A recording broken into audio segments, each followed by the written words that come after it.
Natyrisht që merr shumë informacion. Me që jemi te Kosova, pra po qëndrojmë te kjo temë, çfarë mendoni për akuzat ndaj ish-presidentit Hashim Thaçi dhe për ata që pëmbon padrejtisht në hog? Unë jam shpreh vazhdimisht dhe duhet të ndajmë dy elementë.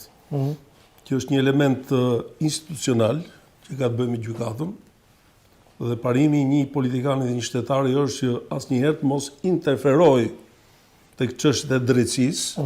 Sigurisht. Bile unë besoj që çdo njeri që shkon tek drejtësia është interesuar që procesi të shkojë deri në fund kur kauza ka qenë një kauzë mos e drejtë. Dhe nëse do futemi në pjesën e kauzës së Kosovës, të shqiptarëve të Kosovës, është një kauzë e lavdishme e popullit të Kosovës, e faktorëve politikë, atyre që nuk ishin lindë si politikan dhe u bën politikan, dhe unë besoj që është një nga ngjarjet që si asnjëherë tjetër nuk pat një mbështetje kaq të madhe, kaq të fortë të botës demokratike.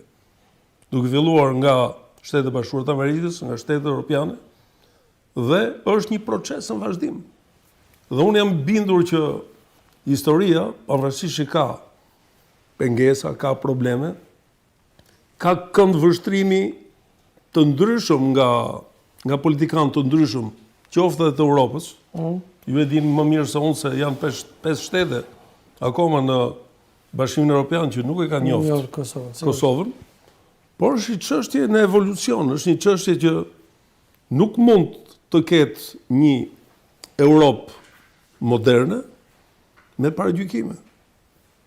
Nuk mund të ketë një Europë e cila e ka manifestu vlerën e Unionit një dokument themeltar të hetërve themelus, në rast se njerëzit nuk çlirohen nga paragjykimet kodë.